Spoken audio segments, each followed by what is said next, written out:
მოგესალმებით. დღეს წერ პოდკასტ ჩემთვის ძალიან საყვარელ ადამიანთან, ვინც იყო ინსპირაცია საერთოდ იმის, რომ დამეწყო პოდკასტები. ნადუკა ჩემ თვალწინ გაიზარდა, განვითარდა და უკვე ვიცნობ მას დაახლოებით 12 წელია. მადლობა რომ ხარ ჩემი სტუმარი. სალამი ან ძალიან ბევრ და წარმატებულ პოდკასტის ჩაწერას გისურვებ და ძალიან მიხარია მოკლედ ეს საქმე რომ წამოიწყო და ძალიან გიხდება. ძალიან დიდი მადლობა. მეც ძალიან მიხარია შენი ყველა წამოწყება. თვალყურს გადავნებ. შენ ხარ ადამიანი, ანუ ხო ყავთ ადამიანებს კუმირები, ვინც არ იცნობენ და ესე შორიდან ეტრფიან და შენ იყავი ჩემი კუმირი, რომელსაც ვიცნობდი და მაინც შორიდან მეტრფოდი და სულ წერდი ხოლმე თუ გახსოვს და გამხნევებდი რომ მიდი ნატო და you can do that. კი, მახსოვს შენი გამხნევებები და გულშემატკივრობა, როცა წერდი. ხო, ჩვენ ერთმანეთი გავიცანით, მე ვიყავი 19 წლის, შენ იყავი 23 წლის და ეს იყო ჩემი პირველი სამსახური. ჩემიც. ჩვენ შევხვდით ერთმანეთს პირველ სამსახურში. სარეკლამო სააგენტოში, სადაც ვიყავით გაყიდვების მენეჯერები. და მე ძალიან მალევე დავასრულე მან მუშაობა. ნატუკამ გააგრძელა და აგერ უკვე 15 წელია ამ სფეროს წარმომადგენელია. მან საკუთარი სააგენტო გახსნა, პრომო ჰაუსი, არის CEO, თანადამფუძნებელი. რამდენი წელია უკვე?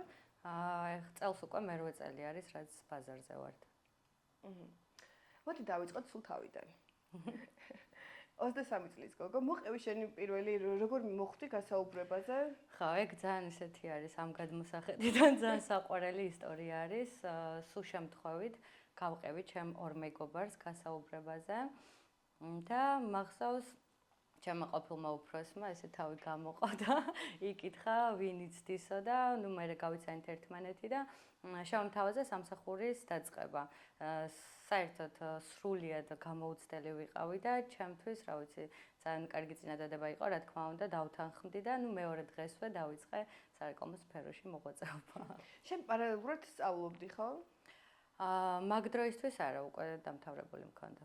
მაგრამ მუშაობდი სადმე სხვა სამსახური გქონდა? არა, ეგ იყო ჩემი პირველი სამსახური და მან ჩემმა ყოფილმა უფროსმა ამიყვანა, ესე რომ ვთქვა და შემომთავაზა მასთან თანამშრომლობა, აი სრულიად გამოუცდელი, არანაირი სამუშაო გამოცდილება არ მქონია მაგ პერიოდისთვის. და მე მახსოვს, რომ შენი პირველივე შეხვედრა, რომელიც გქონდა, დამთავრდა წარმატებით. ანუ პირველივე შეხვედრაზე შენ გაყიდე სარეკლამო პაკეტი. მოგვიყევი.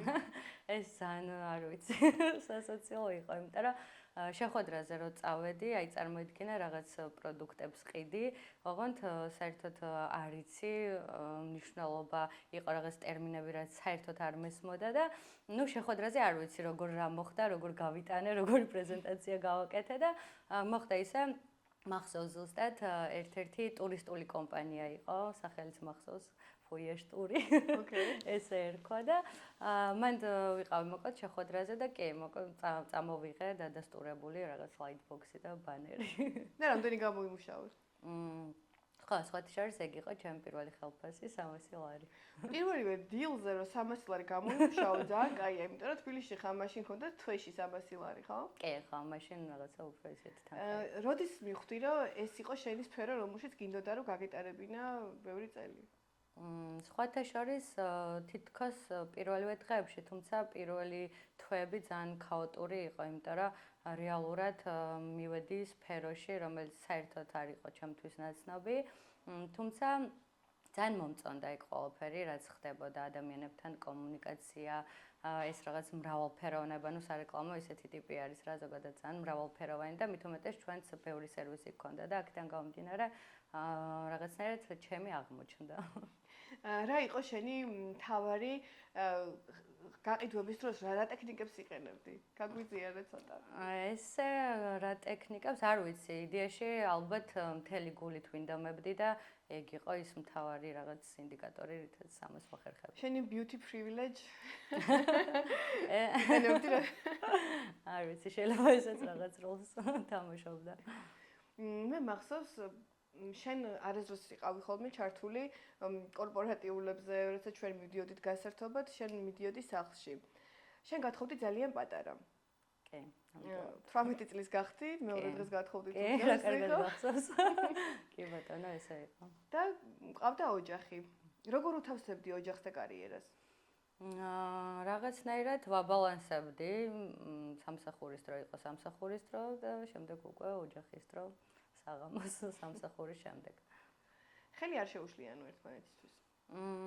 ვერ ვიტყოდი ესე დიდად ხელის შეშლა, ალბათ არ ყოფილა. უბრალოდ რაღაც მომენტებს ვაკლდებოდი ალბათ რა. ხوار ნანობ? არა. ზოგადად არაფერს არ ვნანობ მე ცხოვრებაში. ძალიან კარგი.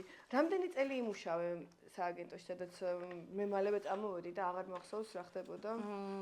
მე დიდი ხანი ვიყავი, წლების შემდეგ გადავედი სხვა სარეკლამოში. იქ ვიმუშავე, თუ კარგად მახსოვს 2 წელი.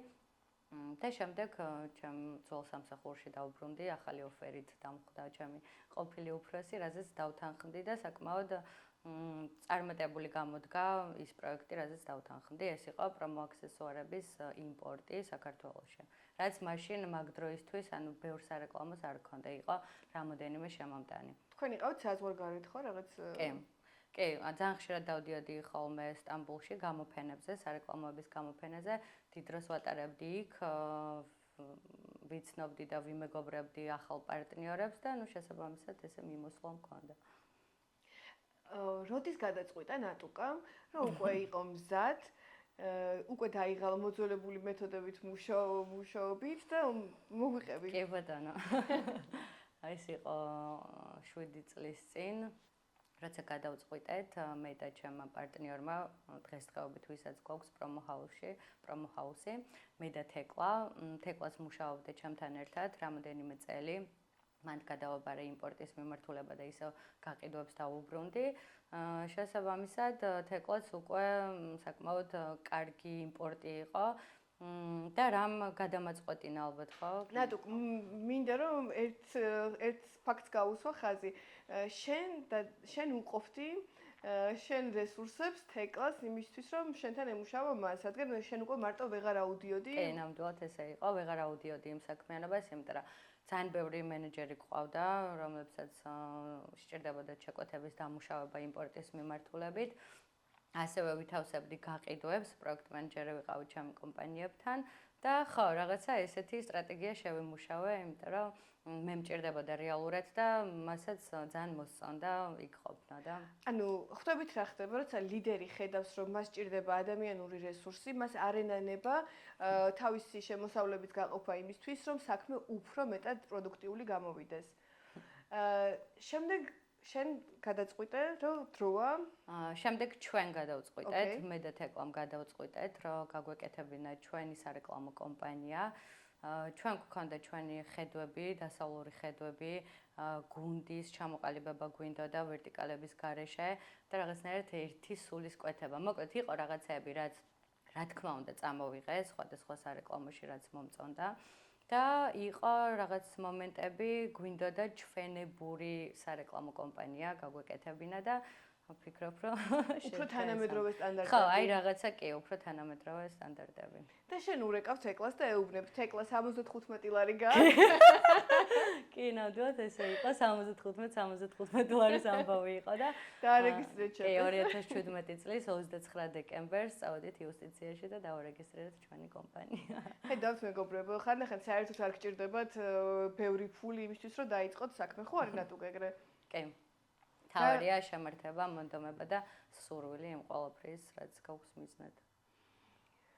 შენ ოფისიც არ გქონდა, როგორც ვიცი? არა, ოფისიც არ გქონდა, თეკლას ოჯახის ლოკაცია იყო, რომელიც დაუთმეს და დაგვითმეს, ესე რა ვთქვა. ერთი ოთახი? კი, ერთი ოთახი, სადაც ვიყავით. ნუ მე გავიზარდე, თავდაპირველად რა თქმა უნდა, მე და თეკლა ვიყავით, მე შეხვედრებზე დავდიოდი ხოლმე, მე ერთად ვამუშავებდით პროექტებს, მოტანილს. შემდეგ დავიმატეთ დიზაინერი, შემდეგ გაყიდვები და ხო, ნუ ერთ სივრცეში, ერთ ოთახში გვიწევდა იქიდან მუშაობა. ამ პოდკასტმა დავარქვა ერთ ოთახში დაწყებული სააგენტო. დღეს რამდენი ადამიანი ხართ? დღეს ვართ სადღაც 15-მდე. მე ვიცი, რომ შენ ასევე შეიძინე ფართი ოფისისთვის და ის თქვენია, ხო? კი ბატონო, ეგ მოხდა პანდემიამდე, ძალიან კარგად მივდიოდით, როგორც აღმოჩნდა და მაგ პერიოდისთვის კი შევიძინეთ ეს ოფისი, რომელიც დღეს უკვე ჩვენს კუთვნილებაშია, რაც ძალიან გვიხარია.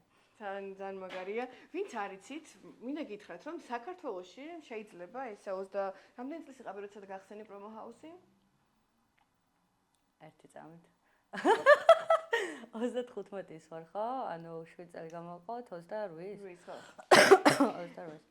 28 წლის გოგო შეიძლება გახსნას სარეკლამო სააგენტო, არავითარი ფინანსური რესურსით და აქედან უკვე რამდენ ხანში ქონდა ნატუკა სააგენტოს მილიონიანი ბრუნვა? ესე ზუსტად არ მახსოვს, მაგრამ დაახლოებით ალბათ მე-3-4 წელს უკვე იყო. ოკეი. შეიძლება უფრო ადრეც. როცა ნახე ეს ბრუნვები, რა რეაქცია გქონდა? ვაუ. თუ უკვე მიჩვეული იყავი ამ თანხებთან? იცი რა არის, არც ვაქცევდით ესე ბრუნვას, არ ვიყავით მაგაზე ის რა ვქვია, ჩაციკლული, მაგრამ მე რაღაცა გარკვევა მომიწია ბუღალტერთან და მაშინ აღმოვაჩინა, რომ თურმე უკვე მილიონ რაღაცაზე ვიყავით გასული რაღაცაზე. ძალიან კაი და იცი რა მაინტერესებს, შენი პირველი დილ, სადაც ყველაზე დიდი ფული გამოიმუშავე? კი იყო ერთ-ერთი პროექტი, საკმაოდ ისეთი დიდი ფინანსური თვალსაზრისით, დაახლოებით სადღაც 100-მდე მოგებით ალბათ. ვაუ. რამხელა мотиваცია ხვდები ეს ადამიანებისთვის, ახლა ვინც გვიყურებს, მაგრამ არის ერთი, მაგრამ შენ გქონდა ძალიან დიდი გამოცდილება და ძალიან დიდი ბაზა ადამიანებისთვისაც გქონდა ურთიერთობა. რატო გენდობოდნენ შენი აზრით? რა იყო მიზეზი, რატომაც გირჩევდნენ და ამხელა სარეკლამო კამპანიებს განდობდნენ? სხვათა შორის ხო, აი ეგ მომენტი იყო. ერთი არის, როცა უკვე ვთქვათ, შემდგარ კომპანიაში მუშაობ და იქიდან ეკონტაქტები კომპანიებს და მეორე არის ის, რომ უკვე შენი კომპანია გაქვს და ხო, ну რაღაცა მქონდა ეს ფიქრები, რომ წამოვიდნენ თუ არა, მაგრამ რავი, ყოველთვის მჯეროდა, რომ აუცილებლად შედგებოდა ძალიან წარმატებული პროექტები და სხვათა შორის რამოდენიმე ძალიან დიდი კომპანია დამიდგა გვერდში, ძალიან გაუხარდა ჩვენი ეს წამოწყება საკუთარი კომპანიით და კი, ანუ განვახორციელეთ სხვათა შორის თავიდანვე, დაწყების დღიდანვე საკმაოდ დიდ კომპანიებთან კოლაბორაციით თანამშრომლობით. რას ფიქრობ, ეს ყველაფერი უბრალოდ გამართლებაა თუ უმართლებს იმას, ვინც ამართლებს? იცი როგორ ვიტყოდი, გამართლება ძალიან დიდ როლს თამაშობს ზოგადად ადამიანის ცხოვრებაში, მაგრამ ეს ყველაფერი ალბათ უფრო დიდი შრომის შედეგი არის. ასეთი მოლაპარაკებების საიდუმლო არაფერი არ გაქვს?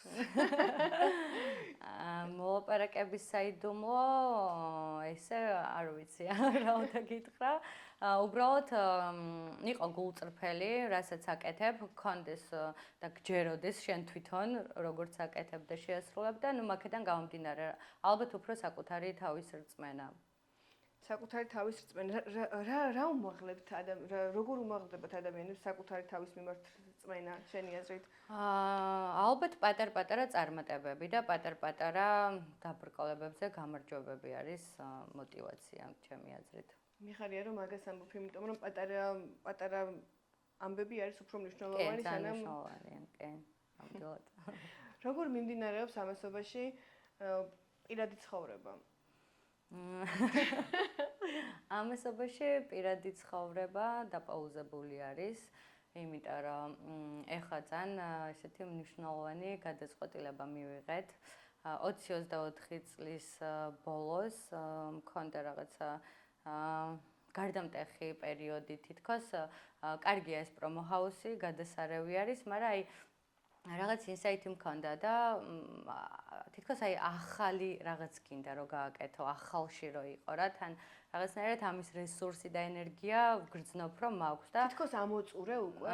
იცი რა არის, ამოწურეს ვერ ვიტყოდი, მაგრამ მაქვს იმის შესაძლებლობა ყველანაირი მხარეს გულისხმობ და რესურს, რომ რაღაცა ახალი დამეწყო რა და აი რაღაცნაირად რო გაქეს შეგრძნება, რომ აი რაღაცა გაკლია, რაღაც თითქოს გინდა რა და 24 წლის ბოლოს მომივიდა ესეთი იდეა, თან ჩემს საქმიანობასთან ფიქრობ, რომ ძალიან ახლოს არის, უცებ რომ გაგინათდება თავში ნატურა, რაღაცა ესეთი მომენტი იყო და გადავწყვიტეთ, ეხლა უკვე მენეჯმენტ ჯგუფი ქვია, სულ ახალია, სტარტაპერები ვართ. მომავლის მე ამაზე მინდოდა რომ მეკითხა. კი ბატონო. ნუ მომავალი ნატუკა შეიძლება მოგვავრინოს როგორც ივენთების ღონისძიება. ეს იქნება ნებისმიერი ღონისძიება დაწყებული პატარა, საშუალო, დიდი, ანუ გულისხმობ დაბადების დღე იქნება, ქორწილის თემა, რავი, ხელისთხოვნები, კორპორატიულები და ასე შემდეგ. შენ ვინც არ იცის, ნატუკა არის DJ. DJ როგორ ჟღერს? შენი ჰობი არის ერთ-ერთი მუსიკის დაკვრა. და თუ იყო ეს მომენტიც შენი ჰობი შეუთავსა შენ საქმეს, სადღაც გადაკვეთე? სხვათა შორის კი და დაიწყო ეს ყველაფერი პანდემიის პერიოდში 2020-ში. საერთოდ საიდან დაიწყო ეს ყველაფერი? ზოგადად ძალიან მიყვარდა მუსიკა და ყოველთვის ანუ ეს ელექტრონული მიმართულება რაღაცნაირად ჩემი იყო და პანდემიის დროს დავიწყე დაკვრა, ჩემ ერთ-ერთ მეგობარს ჰქონდა ბარი და სადაც შემოთავაზა, აი გახსოვს ეს კარანტინები და რაღაც პერიოდები რო იყო. მანდ ბარში ჩავდიოდით ხოლმე და მოკლედ მაქედან დაიწყო, ესე რომ ვთქვათ, ჩემი კარიერა დავარქმევდი. თავიდან იყო ჰობი, მაგრამ მე ისე განვითარდა, რომ შემოთავაზებებიც მქონდა, გადაიზარდა უფრო სერიოზულში. პირველი დიდი ივენთი იყო ლისი ვანდერლენდზე, მან დაუკარი, შემდეგ იყო ორბელიანი ტერასა, პულმანი, აქსისი და ნუ კიდე სხვადასხვა ლოკაციები, სადაც უკვე ანუ რაღაც დეითების მსგავსი მქონდა. მაგრამ ეხლა ამ ეტაპზე ესეც რაღაცნაირად გავაჩერე. ადამიანს გაქვს მომენტები, რაღაცის სურვილი გაქვს, მე რაღაც მომენტში აღარ გაქვს და ვფიქრობ, რომ ეხლა ჩემი რესურსი უნდა აბსოლუტურად დავუთმო ამ მეორე კომპანიას და პირველსაც ანალოგიურად სჭირდება შესაბამისად ვეღარ ვახერხებ ესე. იცი რა მიყვარს ძალიან შენში? ამ ხელა კომპანიას მართავ, ამდენი ადამიანი გაბარი, ამდენ საქმეებს აკეთებ და მაინც აი ეს რაღაც შენი მხიარულება, ბავშვურობა, უბრალოება, რომელშიც არის ყველაზე დიდი ბრწყინვალება, მაინც არ დაგიკარგავს. როგორ ახერხებ ამას? თავში რო არ აგივარდეს, როგორ ახერხებ? არ ვიცი, როგორ ვახერხებ. ალბათ რავი, როგორიც ხარ შინაგანად, ეგეთი ხარ და მიყვება. ნუ წლებს რა მნიშვნელობა აქვს. ანუ ფულს რო შოულობ, იდეაში ფული არ გცვლის, რაც კარგი თვისება გაქვს, იმას უფრო ზემოთ გიწევს, რაც ცუდი გაქვს ალბათ იმასაც, რაც ვფიქრობ მაგაზე. ზოგადად ხო, არ ვიცი, ანუ ჩემ შემთხვევაში, რავი, მე ვფიქრობ, რომ მსგავსი რაღაც არ მომხდარა. მგონია, რომ ისეთი ვარ, როგორიც ვიყავი და მგონია, რომ რამდენიც არ უნდა ვიშოვო და რა შემოსავალიც არ უნდა მქონდეს ცხოვრებაში, ალბათ ისეთი დავრჩები, როგორიც ვარ. იცნობ ადამიანებს, ვისაც აი კარიერული წინსვლების და ფულის შოვნის შემდეგ ვეღარ ცნობ, ანუ გაქცევია? ხო. კი, რა თქმა უნდა. კი, ვიცნობ. და ეს იყო ხოლმე ის, რომ აი ესეთი არ მინდა რომ ვიყო? იყო, კი. ხო, იმიტომ რომ ნუ რავი, რაღაცნაირად ჩემი აზრით არ უნდა იყოს რა ფულის ფაქტორი ცხოვრებაში, რომ რაღაცნაირად შეგცვალოს მithumetes სუდი მიმართულებით. ხო, თან შენ მართლა გიყვარდა ეს საქმე, რომელსაც აკეთებდი და შენი მიზანი თავიდან არ იყო ფულის შოვნა. შენი მიზანი იყო, რომ ნამდვილად კრეატიული, კარგი საქმე დაგეწყო და გაგეკეთებინა. კი, მე ძალიან მიყვარდა ეს საქმე და ეს საქმე აბსოლუტურად ჩემი იყო იმ დროით ვიგრძენი, როცა ამ სფეროში შევაბიჯე, ესე რომ ვთქვათ და მოტივი არ ყოფილა ფინანსური მხარე, მოტივი იყო ის, რომ ჩემი საყვარელი საქმე მეკეთებინა ჩემ გემოზე. იცით რა აქვთ საერთო ადამიანებს, ვინც წარმატებულები ხდებიან თავის სფეროში და დიდი ხანი ინარჩუნებენ ამ წარმატებას, ისინი არ აკეთებენ საქმეს მხოლოდ ფულისთვის. ფული ფულისთვის არასდროს არ მუშაობს. როცა აკეთებ საქმეს, რომელიც გიყვარს და რომელიც ნამდვილად შენია, შემდეგ მას მოყვება ფული. და ამიტომ აკეთეთ ის საქმე, რომელიც გიყვართ, რომელიც გაგაბედნიერებთ და არ იქნება მხოლოდ ფულისთვის. მეთანხმები? კი, ნამდვილად ესე არის და ვფიქრობ, რომ ნებისმიერი საქმე, ნებისმიერი სფერო, რაც ადამიანს უყვარს, თუ უყვარს და იმასთან ერთად, რომ რა თქმა უნდა, ყოველს ინტერესი არის ფინანსური მხარე, ამასთან ერთად ვფიქრობ, რომ აუცილებლად სიამოვნებას უნდა იღებდეს, რასაც აკეთებს. ნატუკა, შენ ნახულობ, რომ სულ ვითარდები, სხვადასხვა კურსებს გადიხარ. რა მოგვიყევი მაგას გოგიჩასთან გაიარა? ეგ კურსები მითხარი რა გაიარა? კი, ანუ რაღაც რამდენიმე კურსი მაქვს გავლილი, ჩიკვაიძის გაყიდვები და მართვა, ბოლო იყო კი გოგიჩასი და ზოგადად ხო, ანუ ძალიან მიყვარს რაღაცნაირად დეფიციტი მაქვს ხოლმე რა, რაღაც დროის შემდეგ, აი ადამიანს რა საკვების მიღება უნდა, ესეთი შეგრძნება მაქვს, რომ აი სადღაცას მინდა რომ რაღაცნაირად განვახლდე, ესე რომ ვთქვათ და ეს ძალიან სასიამოვნო მომენტი არის ჩემთვის, არა დამღლელი პირიქით ძალიან მომწონს. ჩემო წინასწარმოებმა ერთ-ერთმა თქვა, რომ როცა ჩემი ცხოვრება ვერ ვითარდება ჩემი კომპანიაც. შენთანაც ეგრეა? კომპანია და ადამიანი პირდაპირ კავშირშია ერთმანეთთან? კი, ჩემი აზრით დინამიური ბმა აქვთ. თუ ვითარდები შენ, ცხადია რომ ვითარდება შენი კომპანია. თუ ჩერდები, მგონია რომ შენი კომპანიაც აუცილებლად გაჩერდება. იმიტომ რომ არის, ანუ ყველას შეუძლია ვთქვათ, რაღაცა პროდუქტი გაყიდოს, მაგრამ გაჩნია ამას როგორ აკეთებ. და ეს ჩემთვის ძალიან მნიშვნელოვანია. გაყიდვის ხელოვნება, ხო? კი, გაყიდვის ხელოვნება. ბევრი გაყიდვების აგენტი ან ადამიანი გვიყურებს. გაყიდვები არის მთელი ჩვენი ცხოვრება, ხო? ყველანი რაღაცით ვაჭრობ. ყველა რაღაცას ყიდით. ხო, მართლა ახლა მე ვყიდი мотиваციას და ინსპირაციას. ნუ ჯერ ამაში ფულს არ ვიღებ, მაგრამ ხო ყიდი. ხო და რას ურჩევ? ანუ რას ურჩევ არა? შენი აზრით გაყიდვებში რა არის ყველაზე მნიშვნელოვანი? გაყიდვებში ყველაზე მნიშვნელოვანი ოღონდ ისეთი კეთილი არა, მოდი ცოტა ისეთი თქვი, აი ცოტა манипуляციური, აი რას იყენებენ ხოლმე შენი ერთ გაყიდვებში? აბსოლუტურად მაშინ ვიტყვი რა ყველაფერი. გაყიდვებში ყველაფერი მოსულა? არა, რა თქმა უნდა. იცი რა არის, ყველას რაღაცნაირად თავისებური ხედვა და თავისებური ტექნიკები აქვს რა და ფიქრობ, რომ მე მაინც ამ გადმოსახედიდან და ამ პრიზმიდან ვუყურებ ამ ამბავს, რომ თუ იცი შენი პროდუქტი, თუ გიყვარს შენი პროდუქტი და თუ დარწმუნებული ხარ შენი პროდუქტის ხარისხში, მგონია, რომ ძალიან მარტივად შეგიძლია გაყიდო.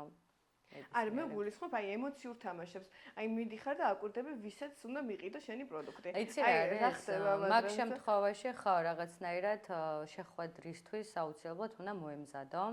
უნდა გაიგო და ისედაც ცხადია რომ უნდა გაიგო ვინაობა, სახელი გვარი, მაგალითად გარკვეა როგორი ტიპის არის ადამიანი. დაიმახსოვრე მისი სახელი და მიმართო ხშირად. ასე შემდეგ, ანუ მოკვლევას აკეთებ რა, მაგ შეხვედრისთვისაც რა თქმა უნდა ემზადები, იმიტომ რომ აუცილებელი მომენტია იცოდე, გარდა იმისა რომ რა ქვია და რა გვარი არის, რაღაცა დახასიათება ან რაღაც მომენტები. ერთხელ ერთი გოგო გავიცანი და კლუბში ვიყავით და იქეთ ესე ჩამოვარა ყველას ბარმენთან დაწყებული სახელები, კითხა გაიცნო, ტელეფონში წერდა მათ სახელებს და მიხსნიდა რომ აი ეხლა ესე შენ მოიპოვებ ყველას სიყვარულს და რაღაცას მიყვებოდა. ანუ ეს სახელით მიმართვა მსგავსი რაღაცები გაყიდვებში? არ ვიცი ეს სახელით მიმართვას რა როლი აქვს. ნუ ისედაც რავი სახელით მიმართა, მაგრამ ბევრჯერ რო დაძახებაზე ამბობ. ხო, იმიტომ რომ ადამიანისთვის ყველაზე კარგად მოსასმენი არის მისი სახელი. შეიძლება პრინციპში. ანუ არ გვეუბნები შენ გაყიდვების საიტებს. აი კონტაქტი მაგალითად დაჟინებული მზე. იცი რა არის სხვადასხვა სკილები სხვადასხვა ადამიანში რა ესე კონკრეტულად ვერ იტყვი რომ ესე თუ გააკეთებ აუცილებლად გაყიდი. ანუ ინდივიდუალურად მუშაობ ყველაზე. კი. დღემდე ყიდი რაღაცებს შენ თვითონ თუ უკვე აღარ? იცი რა არის კომპანიები ვინც მყავს და მე ვემუშავები, მათ რა თქმა უნდა ვუკეთებ ნებისმიერ პროექტს, მაგრამ რა გითხრა რომ ეხლა ვთქვათ რაღაც შეხვედრებზე უფრო იშვიათად დავდივარ ვიდრე მანამდე. იმიტომ რომ ეხლა უფრო სხვა რაღაცებს ვეჭიდები ესე რომ ვთქვათ. ოკეი. ნატუ შენ თუ გჯერა მანიფესტაციების? კი, ძალიან ჯერა. აკეთებდი რამეს? კი, ზოგადად ეს მოზიდვის ამბობს ამბობ, ხო? ეგრე არის. და ვფიქრობ, რომ ჩვენ ვართ აბსოლუტურად ჩვენი თავის და ჩვენი ცხოვრების მმართველები. რაღაც პერიოდის წინ ეს არ ვიცოდი და იყო ძალიან ადრე, მაგრამ როგორც კი ამ ყველაფერს ესე რომ ვთქვათ ალღო ავუღე, დავაპრაქტიკე და რაღაც შედეგებზე გავედი, მივხვდი რომ ძალიან მაგარი რაღაც არის და რეალურად მართლა არსებობს ეგ ყველაფერი. იდეაში ვისრისი გვჯერა, ალბათ ეგ მომენტი არის, მაგრამ ჩემ შემთხვევაში როგორ აკეთებდი ამას? წერდი? კი, სხვათა შორის ნოუთებში მქონდა ჩანიშნული და რაღაცები, რაც მქონდა მოკლედ ჩამოწერილი, ამის როლდა და რო ჩამიხედავს, ძალიან განცინებია, რომ რა მაგარია თქვა. მაგალითად იყო, სახლი მქონდა დაწერილი ჩემი საკუთარი, დეჩემთან ცხოვრობდი, დეჩემთან ერთად და ეხლა მე და იკაკო უკვე 3 წელია, რაც ერთად ვართ მარტოები გადასული. და კიდე იყო პატარ-პატარა რაღაცები. მარტო ცხოვრებას შეეხე. მე სულ ვუწევ აგიტაციას, რომ ძალიან მაგარია მარტო ცხოვრება და ძალიან მაგრად გზდის სხვა რაღაცებზე გაფიქრებს, რას ფიქრობ? კი, არ ვიცი, იდეალური ვარიანტია და ზოგადად ჩემი აზრით, როგორც არის საზღვარგარეთ, ეს რომ 18 წელს რო იქნებიან მშობლებთან არ უნდა იცხოვრო, რა ვიცი, მე ვემხრობი მაგ ყველაფერს რა. ყველას რაღაც 18 წლიდან უკვე შეგიძლია რომ შენი პირადი ცხოვრება გქონდეს და აღარ იცხოვრო დედიკას. იკაკო რო გახდება 18 წლის გაუშვა. იკაკო ჩაო. ყველაზე კარგი გადაწყვეტილება არის ხოლმე, მეც ეგ მგონია, იმიტომ რომ თავიდან იწყებ ყველაფერს შენი, თვითონ პასუხისგებლობას იღებ შენ თავზე და სხვანაირად იზრდები რა. კი, ნამდვილად და სხვანაირად ვითარდები, სხვანაირი პასუხისგებლობები გინვითარდება. ხო. იცი რა მინდოდა მეკითხა, წეგან გადახვდები მე სხვა თემაზე. როგორ ხდება ორ მეგობარს შორის, რომელიც ხსნის კომპანიას, თანამშრომლობა? ჩემ და თეკლას შემთხვევაში. ხო, იმიტომ რომ ხშირად რაღაც მგონია რომ ბევრ სტუმარს ვკითხე უკვე მეუბნებიან ხშირად, რომ მეგობართან ერთად არ უნდა დაიწყო ბიზნესი და მსგავსი რაღაცები, მაგრამ თან სხვა გამოცდილებები გვიჩვენებს, რომ კაკრას მეგობრებთან ერთად იწყებენ ხოლმე ბიზნესებს. ხო, იდეაში თეკლა გარდა იმისა, რომ ჩემი ძალიან ახლო ადამიანია, ჩემი მეგობარია და ჩემი არ ვიცი, ბევრი რაღაც არის, ასევე ჩემი ოჯახის წევრი არის, ჩემი ძმის მეუღლე არის თეკლა. ოკეი. ხო, და ვფიქრობ, რომ idеალური პარტნიორები ვართ ერთმანეთისთვის და ზოგადად ვფიქრობ, რომ სწორი პარტნიორის შერჩევა წარმატების საწინდარი არის და თავიდან რა თქმა უნდა იყო რაღაც გაურკვევლობები, გამოწვევები თუნდაც ჩვენ შემთხვევაში, იმიტომ რომ ჩვენ ძალიან დიდი პასუხისგებლობა ავიღეთ ჩვენს თავზე, ხო, არ არის მარტივი იყო რაღაც ის დამფუძნებელი, მართველი და უფროსი, როცა რეალურად ამის გამოცდილება არ გაქვს პრაქტიკაში და ეს პირველი ნაბიჯები არის. შესაბამისად, რავი, ძალიან ვფიქრობ, რომ ნორმალური არის თავიდან პატარ-პატარა გაურკვევლობები და იდეალურად ვეწყობით ერთმანეთს. სანამ გადაინაწილებთ, ხო? ხო, კი, ხო, თავიდან ეგ მომენტი იყო, რომ რაღაცებში ვთქვათ, მე ზოგადად ჩემი თავის მიმართ ძალიან მაქსიმალისტი ვარ, რამდენიც არ უნდა მიკეთებინა და ვაკეთო, სულ რაღაც არც უფრო მეც ვთხოვრო, აი უკეთესად და აი კიდე შემეძლო და მოკლედ რაღაც დაუკმაყოფილებობის ის მქონდა, რა ქვია, ამბავი, რაზეც მე მოკლედ მივხვდი, რომ პირიქით კარგ რაღაცებს როცა აკეთებ და როცა მოგწონს რომ რაღაცებს მიაღწიე, აუცილებლად უნდა დააფასო, შენს თავს მადლობა გადაუხადო. აღნიშნო? კი, აღნიშნო ნამდვილად და სხვათა შორის თეკლა მეუბნებოდა ხოლმე და სულ მაგას მეუბნებოდა, რომ ეს რა ქვია, არ შეიძლება ნატუკესე და სულ კმაყოფილო ნუხარ შენ თავის მიმართ და რაღაც. ხო და ესეც გავიარეთ რა და მე ისე მოხდა რომ გადავინაწილეთ რა, ვის რა უფრო კარგად გამოგვდიო და იდეაში მაგის მიხედვით დავლაგდით და ეხლა ძალიან კარგად ვართ. მიხარია რომ დავლაგდით. რამდენი წელი დაჭირდა ამ დავლაგებას? სხვათა შორის ძალიან მალევე. ძალიან მალევე ვადაპტირდით ერთმანეთთან რა. რას ეტყოდი 23 წლის ნატუკას, რომელმაც დაიწყო იქ მუშაობა, იმიტომ რომ შეიძლება ჩვენ ახლა ბევრი 23 წლის, ან უფრო პატარა, ან უფრო დიდი ადამიანი გვიყურებს, არის სარეკლამო ბიზნესში, ან ბიზნესში, რომელიც არის ახლოს ამ შენ სფეროსთან. დაელაპარაკე მათ, უთხარი რამე. პატარა ნატუკას ამ გადმოსახედიდან არ ვიცი, ტაშს დავუკრავდი. ძალიან დიდ მადლობას გადავუხდიდი იმ შრომისთვის, იმ რწმენისთვის, რაც ქონდა ალბათ საკუთარი თავის მიმართ, სხვა შემთხვევაში ალბათ აქამდე ესე ვერ მოვიდოდი. ნუ რაღაცის მჯეროდა, რომ ეს ყველაფერი გამოვიდოდა. თუმცა, ანუ თავდაპირველ პერიოდში, რა თქმა უნდა, ეს არ მქონდა გადაწყვეტილი, ეს რაღაცნაირად თავისთავად მოვიდა.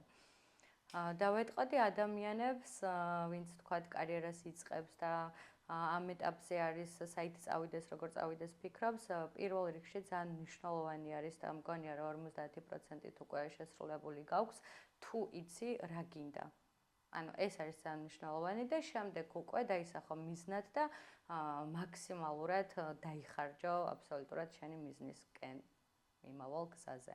და ვფიქრობ, რომ თუ გიყვარს და გინდა აუცილებლად გამოგივა. შენი აზრით, ვინც არ იცის რა უნდა, როგორ უნდა გაიგოს რა უნდა? როგორ უნდა გაიგოს რა უნდა, ვარიანტები ბევრნაირია. ერთ-ერთი მაგალითად ცოტათი მაინც რაც მოწონს მოსინჯოს და სხვადასხვა სხვადასხვა არ ვიცი სფეროში მიიღოს რაღაც დოზით მონაწილეობა და მე ალბათ თვითონ მიხვდება სად უფრო ხედავს თავის თავს. მე რაღაცას დავამატებდი. ბევრ კურსებს გავდიოდი, სანამ ჩემ თავს ვიპოვიდი, სხვადასხვა სფეროში ვეძებდი და მეგობარი მეუბნებოდა, ბოლომდე არაფერი არ მიყავსო. და ეხლა რომ ვუყურებ, ბოლომდე იმიტომ არაფერი არ მიმყავდა, რომ ის საქმეები ჩემი არ იყო. და ვინმე ამას თუ გეუბნებათ, უბრალოდ ის საქმეები, რაც ბოლომდე არ მიიყვანეთ, არ იყო თქვენი საქმეები და ამაში პრობლემა საერთოდ არ არის. უნდა ეცადო და ცადო ყველაფრის საშუალებაც გაქვს და ერთხელაც უცებ აღმოაჩენ რაღაცას, სადაც მიხვდები, რომ ვაუ, ისევა როგორც თევზი წყალში და აქ მინდა ვიყო და ეს ჩემი 100 მცდელობა, რომელზეც მითხრეს, რომ მე ზარმაცი ვიყავი, ღირდა ამათ, რომ მე დღეს ეს საქმე მეპოვნა. ხო არის ეგრე? კი, ნამდვილად ეგრე არის და ადრე თუ გვიან აუცილებლად აღმოაჩენ სადღაცა შენს თავს, რაზეც იტყვი, რომ აი ჩემია. ხო. მე გისურვებთ, რომ აღმოაჩინოთ თქვენი თავი, გაზარდოთ, დაიწყოთ ნულიდან და შემდეგ მიაღწიოთ თქვენ ოცნებებს და იცოდეთ, რომ საქართველოშიც შეიძლება იყო ახალგაზრდა გოგო, ქალი, ყავდეს ოჯახი, თან მოიწყო შენი კარიერა და წლების განმავლობაში ისე განვითარდე, რომ აი ეხლა ისე იჯდე როგორც ნატუკა მიზის წინ და შენ მეორე ბიზნეს არეგისტრირებდე, ხსნიდე და იყო ასეთივე ლამაზი, მონდომებული და წარმატებული. ძალიან დიდი მადლობა, უზომოდ მიყვარხარ. მეც და გისურვებ ძალიან დიდ წარმატებებს ამ სფეროში. Ciao baby. Пока.